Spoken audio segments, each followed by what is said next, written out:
दोस्तों अगर आपको भी लगता है कि मैदानी अंपायर ने दिल्ली कैपिटल्स की टीम के साथ बेईमानी करी तो वीडियो को लाइक जरूर कीजिएगा।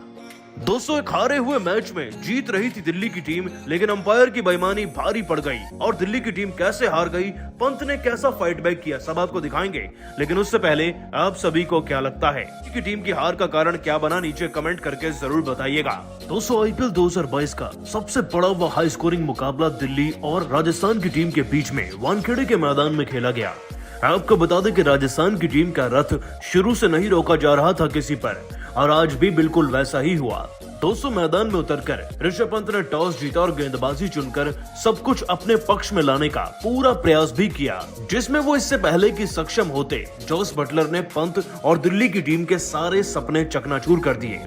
दोस्तों आपको बता दें कि राजस्थान की टीम को इस बार के आईपीएल की सबसे बेहतरीन व शानदार शुरुआत मिली है। तो जोस बटलर इस बार के आईपीएल का अपना तीसरा शतक जड़ चुके हैं और दूसरी तरफ से देवदत्त पडिक्कल उनसे एक कदम आगे ही थे। हालांकि पडिक्कल इस मुकाबले में 54 रन पर आउट हुए। दोस्तों 9 चौके और 9 शानदार छक्के जड़कर मात्र 65 गेंदों में ही आपको बता दें कि जोस बटलर ने 116 रन की धाकड़ पारी खेल डाली थी। दोस्तों जोस बटलर और पडिक्कल ने 15वें ओवर तक एक भी विकेट नहीं गिरने दिया था, लेकिन जैसे ये पार्टनरशिप टूटी लगा कि राजस्थान का रथ अब थम जाएगा। दोस्तों सैमसन ने तो सबसे खूंखार बैटिंग करी, मैदान में आकर 19 गेंदों के अंदर ही चौके जड़कर बड़ी तेजी से 46 रन बना दिए थे। मतलब कि एक और गेंद अगर मिल जाती तो इसमें 50 हो जाता। दोस्तों आपको बता दें कि सैमसन की इसी 46 रनों की पारी के चलते राजस्थान की टीम 220 नहीं बल्कि 222 रन बना गई। दिल्ली की टीम को 223 रनों का पहाड़ जैसा लक्ष्य मिला और जब मैदान में दिल्ली की टीम के धुरंधर बैटिंग करने आए तो एक वक्त पर ऐसा लगने लगा था कि 223 भी एक छोटा लक्ष्य है। 200 पारी के 5वें ओवर तक ही स्कोर लगभग 45 जा चुका था। पृथ्वी शॉ ने जहां 27 गेंदों में ही 37 रन जड़ दिए, तो वहीं वार्नर ने 14 गेंद में 28 रन बनाए थे। लेकिन दोस्तों प्रसिद्ध कृष्णा की गेंद पर फिर डेविड वार्नर बड़ी आसानी से कैच आउट हो गए, उनका कैच सैमसन ने पकड़ा। इसके बाद दोस्तों सरफराज खान कुछ कर भी पाते, एक रन पर वो अश्विन का शिकार बन गए। दोस्तों 2 विकेट बैक टू बैक गिरने के बाद दिल्ली की टीम की बुनियाद हिलती नजर आ रही थी, लेकिन असली झटका जब लगा जब पृथ्वी शॉ भी हाथ छोड़ गए। 27 में 37 रन जड़ने वाले पृथ्वी शॉ टीम को लगभग 100 तक तो ले गए थे, लेकिन वो भी अश्विन का शिकार बने और कैच आउट हो गए बड़ा शॉट मारने के चक्कर में। 200 पारी के 11वें ओवर में पृथ्वी आउट हुए थे, लेकिन याद रखने वाली बात यह थी कि अब तक टीम का स्कोर 110 हो चुका था और जब पंत ने मैदान में एंट्री ली तो एंट्री इतनी धमाकेदार थी कि सब हिल चुके थे।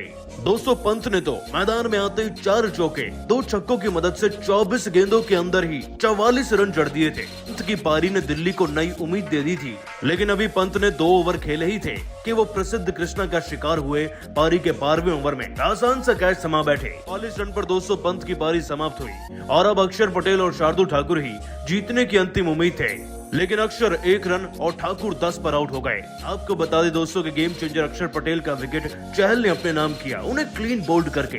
मैदान में दिल्ली की टीम को बचाने के लिए अब केवल ललित यादव थे, उनका साथ दे रहे थे रोवमन पॉवेल। जीतने के लिए 18 गेंदों में 56 रन चाहिए थे, जीत लगभग नामुमकिन थी। हालांकि ललित यादव 20 गेंद में 36 रन लगाकर संघर्ष जरूर कर रहे थे, लेकिन ऐसा लग रहा था कि दिल्ली की टीम अब हार ही जाएगी। लेकिन दोस्तों मुकाबला और भी ज्यादा रोमांचक तब हुआ था जब रोवमन पॉवेल को स्ट्राइक मिल गई थी। आखिरी ओवर में जीतने के लिए 6 गेंदों में 36 रन बनाने थे। जाहिर सी बात है दोस्तों ये किसी चमत्कार से कम तो नहीं होता, लेकिन रोवमन पॉवेल ने इस चमत्कार की शुरुआत कर दी थी। दोस्तों 2 गेंदों में 2 छक्के तो जड़ ही दिए थे पॉवेल ने, लेकिन इसके बाद तीसरी गेंद पर भी रोवमन पॉवेल ने ऐसा खतरनाक छक्का जड़ा कि देखकर सबकी आंखें फट गई थी। तो लग रहा था कि 6 गेंद में 6 छक्के भी मुमकिन है, लेकिन तभी दोस्तों ऋषभ पंत ने मैच रुकवा दिया। दरअसल दोस्तों गलती गेंदबाज और अंपायर दोनों की थी। गेंदबाज ने 9 बॉल दी और अंपायर ने 9 बॉल दी ही नहीं। ऋषभ पंत इस बात पर भड़क गए, ग्राउंड स्टाफ के साथ बहस कर रहे थे, यहाँ तक कि मैदानी अंपायर से भी उस 9 बॉल को देने पर लड़ रहे थे। उन्होंने अपने खिलाड़ियों को वापस बुलाने का भी प्रयास किया, लेकिन वॉटसन के समझाए जाने पर पंत को बैठना पड़ा और अंपायर ने अपना फैसला बदला ही नहीं।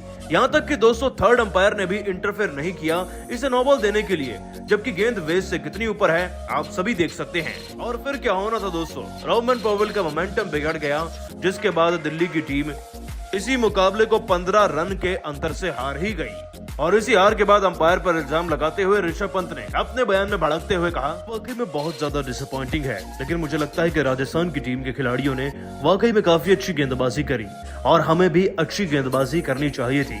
क्योंकि अगर कोई टीम 200 के पार चली जाती है तो उनका जीतना लगभग तय होता है। परंतु मुझे लगता है कि अंपायर का वह फैसला वाकई में बहुत गलत था।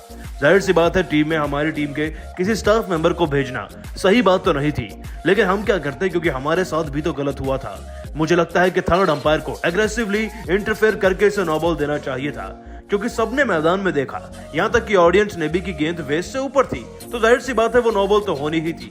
लेकिन फिर भी उसे नो बॉल नहीं दिया गया और अंपायर अपने फैसले की जिद पर अड़े रहे और वही जिद हमारी टीम को ले डूबी है। अपने स्कोर, अपने लक्ष्य के इतनी पास पहुंचकर हारने के बाद डिसअपॉइंटमेंट तो है ही।